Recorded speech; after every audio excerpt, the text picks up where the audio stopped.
Train ticket മുൻകൂട്ടി book ചെയ്യുമ്പോൾ പിന്നീട് യാത്രാ തീയതി മാറ്റേണ്ടി വരുന്ന സാഹചര്യങ്ങൾ പലർക്കും ഉണ്ടാകാറുണ്ട്. ബുക്ക് ചെയ്ത ടിക്കറ്റ് റദ്ദാക്കി പുതിയ ടിക്കറ്റ് എടുക്കുക മാത്രമേ ഇതിനൊരു പോംവഴി ഉണ്ടായിരുന്നുള്ളൂ. യാത്രക്കാർക്ക് പണനഷ്ടവും ബുദ്ധിമുട്ടുണ്ടാക്കുന്നതുമായിരുന്നു ഈ രീതി. എന്നാൽ ഇനി അങ്ങനെയല്ല കാര്യങ്ങൾ. ടിക്കറ്റ് റദ്ദാക്കാതെ തന്നെ മറ്റൊരു ദിവസത്തേക്ക് ഓൺലൈനായി ടിക്കറ്റ് മാറ്റിയെടുക്കാം. ഇതിന് പ്രത്യേക ഫീസൊന്നും ഉണ്ടാകില്ല. 2026 ജനുവരി മുതൽ ഈ രീതി നടപ്പാക്കുമെന്ന് അറിയിച്ചിരിക്കുകയാണ് കേന്ദ്ര റെയിൽവേ മന്ത്രി അശ്വിനി വൈഷ്ണവ്. ട്രെയിൻ യാത്രകളെ ആശ്രയിക്കുന്ന ലക്ഷക്കണക്കിന് യാത്രക്കാർക്ക് ഗുണകരമാവുന്ന മാറ്റമാണിത്.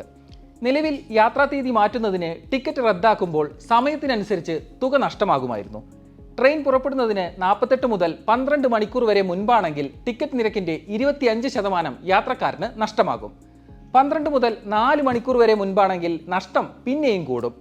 ചാർട്ട് പ്രസിദ്ധീകരിച്ച ശേഷമാണ് ടിക്കറ്റ് റദ്ദാക്കുന്നതെങ്കിൽ പണം തിരികെ ലഭിക്കുകയുമില്ല.